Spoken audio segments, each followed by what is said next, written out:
ರಾಜ್ಯದ ಅತಿ ಹಿಂದುಳಿದ ಮಠಾಧೀಶರ ಮಹಾಸಭೆಯ ಕೋರ್ ಕಮಿಟಿ ಸದಸ್ಯರು ಇವತ್ತು ಧರ್ಮಸ್ಥಳಕ್ಕೆ ಬಂದಿರುವಂತದ್ದು. ಬಂದಿರುವ ಉದ್ದೇಶ ಏನು, ಜೊತೆಗೆ ಅವರೊಂದು ಬೆಂಬಲ ಪತ್ರ ಕೊಟ್ಟಿದ್ದಾರೆ. ಸೊ ಇದರ ಉದ್ದೇಶ ಬಗ್ಗೆ ಮಾತಾಡಕ್ಕೆ ಇದೀಗ ಆ ಒಂದು ಮಹಾಸಭೆಯ ರಾಜ್ಯಾಧ್ಯಕ್ಷರಾಗಿರುವಂತಹ ಪ್ರಣವಾನಂದ ಸ್ವಾಮೀಜಿಗಳಿದ್ದಾರೆ. ನಮಸ್ತೆ ಸ್ವಾಮೀಜಿ ಅವರೇ. ಓಕೆ, ನೀವು ಬಂದಿರೋದನ್ನ ನಾವು ರೆಕಾರ್ಡ್ ಮಾಡಿದೀವಿ. ಸೊ ಮಾತುಕತೆ ಕೂಡ ಆಗಿದೆ. ಮುಖ್ಯವಾಗಿ ಬಂದಿರುವಂತಹ ಉದ್ದೇಶ ಏನು ಅನ್ನೋದು. ಅದೇ ನಾವು ಹೇಳಿದೀವಲ್ವಾ, ಈ ದೇವಸ್ಥಾನದಲ್ಲಿ ಆಗುವ ಒಂದಷ್ಟು ಗೊಂದಲಗಳು, ದೇವಸ್ಥಾನ ಮೇಲೆ ಇಲ್ಲದ ಸಲ್ಲದ ಆರೋಪಗಳು, ಪೂಜ್ಯ ಕಾವಂದ್ರ ಮೇಲೆ ಇರ್ತಕ್ಕಂಥ ಆರೋಪ ಎಲ್ಲ ನೋಡಿ ನಮಗೂ ಒಂದಷ್ಟು ನೋವಾಗಿತ್ತು. ಆ ನೋವಾದ ಹಿನ್ನೆಲೆಯಲ್ಲಿ ಸಂಘಟನೆಯ ಚಿಂತನ ಶಿಬಿರದಲ್ಲಿ ತೆಗೆದುಕೊಂಡ ನಿರ್ಣಯವಂತೆ ನಾವು ಇಲ್ಲಿ ಬಂದು ನಮ್ಮ ಬೆಂಬಲ ಪತ್ರ ಕೂಡ ಅವರಿಗೆ ಕೊಟ್ಟಿದ್ದೇವೆ. ಇದನ್ನ ಅವರ ಜೊತೆ ಮುಂದಿನ ದಿನಗಳಲ್ಲಿ ಬೆನ್ನೆಲುವಾಗಿ ನಾವು ಕೂಡ ಜೊತೆ ಇರ್ತೀವಿ ಅಂತಕ್ಕಂಥ ಮಾತು ಕೂಡ.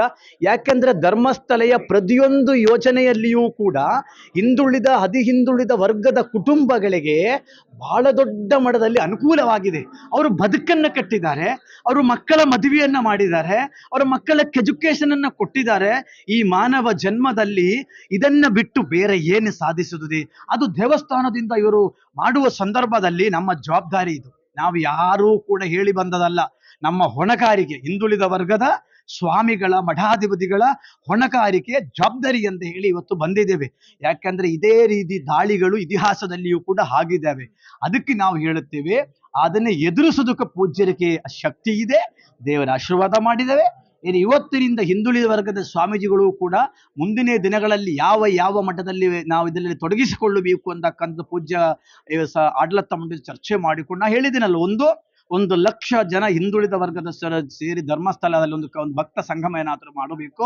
ಅದರ ಜೊತೆಯನ್ನು ಒಂದು 200 ಜನ ಹಿಂದುಳಿದ ವರ್ಗದ ಸ್ವಾಮೀಜಿಗಳದೊಂದು ಪಾದಯಾತ್ರೆ ಕೂಡ ಮಾಡುವ ಅಂತಕ್ಕಂಥ ಚರ್ಚೆ ಮಾಡಿದ್ದೀವಿ. ಅಂತಿಮ ನಿರ್ಣಯ ನಾವು ಇದು ವಾಪಸ್ ಹೋದ ಮೇಲೆ ತೆಗೆದುಕೊಳ್ಳುತ್ತೇವೆ.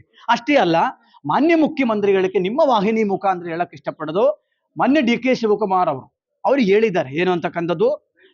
ಅವರು ಮಂಜುನಾಥನ ದೇವರ ಭಕ್ತರು.